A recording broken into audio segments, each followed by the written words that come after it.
No dia de hoje venho mostrar-vos uma notícia em que é abordada a pobreza das crianças em Portugal, em que se demonstra que há uma percentagem significativa e triste, diga-se de passagem, de crianças em situação de pobreza, o que significa que têm alguma carência absolutamente essencial, e além dessa notícia venho mostrar-vos a reação de André Ventura a essa notícia, em que é exposta esta conversa de, as crianças em Portugal e os portugueses, do modo geral, como dizia até aquele senhor que era parte daquele observatório, que eu não me lembro do nome dele, os portugueses podem esperar mais uns aninhos em casa dos pais para terem casa, os imigrantes precisam de casa agora. E portanto eu no dia de hoje venho mostrar-vos esta notícia, ou uma parte da notícia, mostrar a reação de André Ventura e fazer uns breves comentários. Ora, temos o Instituto Nacional de Estatística concluiu que em 2024 11,3% das crianças integravam agregados familiares que viviam em privação material e social, um número que aumenta desde 2021. Os dados sobre o rendimento e condições de vida têm em conta crianças até aos 16 anos. O aumento do custo de vida estará a dificultar atividades que contribuem para o bem-estar da criança. Em 2024, 20% das crianças não tinham possibilidade de passar férias fora de casa, pelo menos uma semana por ano. E quase 9,8% não conseguiam participar regularmente numa atividade extracurricular. Quase 2% não tinha capacidade financeira sequer para uma refeição de carne ou de peixe, pelo menos de 2 em 2 dias. E, portanto, temos aqui mais dados significativos do ponto de vista da pobreza das crianças em Portugal, algo que é com muita frequência ignorado pelos nossos governantes e pelos líderes desta elite política que nos tem destruído o país, literalmente, e venho mostrar-vos, além disso, a reação de André Ventura a esta situação, que eu acho que é uma reação adequada, e em que é utilizado um paralelismo que é feito para descrever o abuso feito dos recursos do Estado, que é utilizado muitas vezes, o Estado é utilizado muitas vezes para beneficiar quem vem de fora numa lógica de parecer bem a nível internacional e de dizermos que somos muito solidários, enquanto temos jovens portugueses que não conseguem sair de casa, os que saem de casa dos pais vão para fora do país porque ter casa neste país é praticamente um luxo, ter filhos então nem pensar nisso, nem sequer conseguem ter uma casa, não vão estar a sobrecarregar os avós porque os avós já cuidaram dos filhos, que é mesmo assim, e portanto temos um país que não promove a natalidade, temos um país que não promove a família, que não incentiva nem do ponto de vista fiscal, muito menos do ponto de vista cultural, a que haja famílias nucleares que são a base de qualquer civilização, e portanto eu venho mostrar-vos a reação de André Ventura a este tema e fazer mais um ou dois comentários. Pois é, segundo os últimos estudos, 20% das crianças em Portugal são pobres. Falta-lhes alguma coisa fundamental. Mas damos 1.500 euros de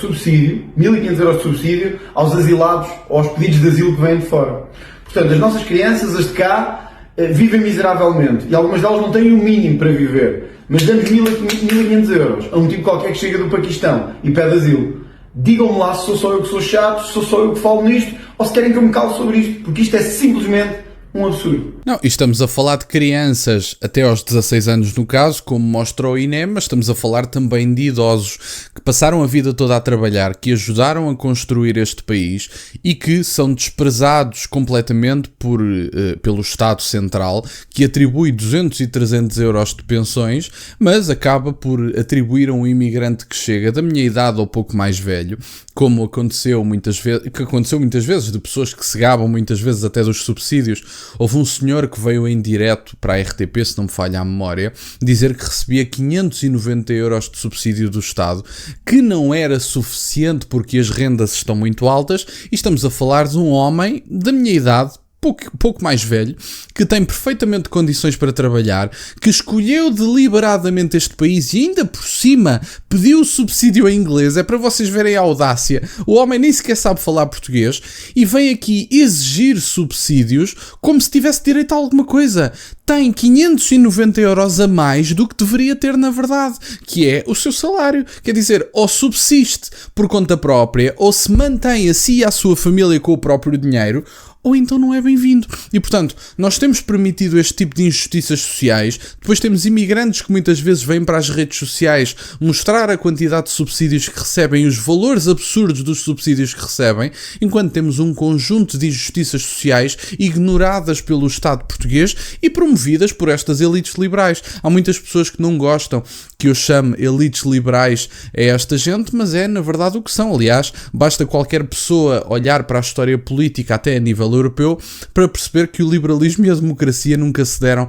propriamente bem e, portanto, uma coisa não significa a outra e, aliás, as duas neste momento não são obrigatoriamente prova de qualidade de regime de todo, muito pelo contrário. E, portanto, no fundo a lógica é muito esta. Estes governantes que se gabam de serem muito solidários, aliás, Carlos Moedas, por exemplo, atribuiu 120 casas a famílias que tinham ocupado anteriormente determinadas casas. Estamos a falar de ocupas, de bandidos, pessoas que deviam ser expulsas e que deveriam ser presas. Aliás, como já acontece em Itália, em que ocupar uma casa ilegalmente pode dar direito até a 8 anos de prisão. E posso-vos garantir que isso alterava completamente a necessidade de protegermos o direito à propriedade privada, que as pessoas já iriam pensar 2 ou 3 vezes antes de fazerem qualquer coisa. Mas o que se compreende perfeitamente no dia de hoje em Portugal e em França também, em que a lei é mais ou menos a mesma coisa, é que se ocuparmos determinadas casas, tendo em conta que a justiça é tão demorada e que as pessoas não podem ser expulsas de forma administrativa,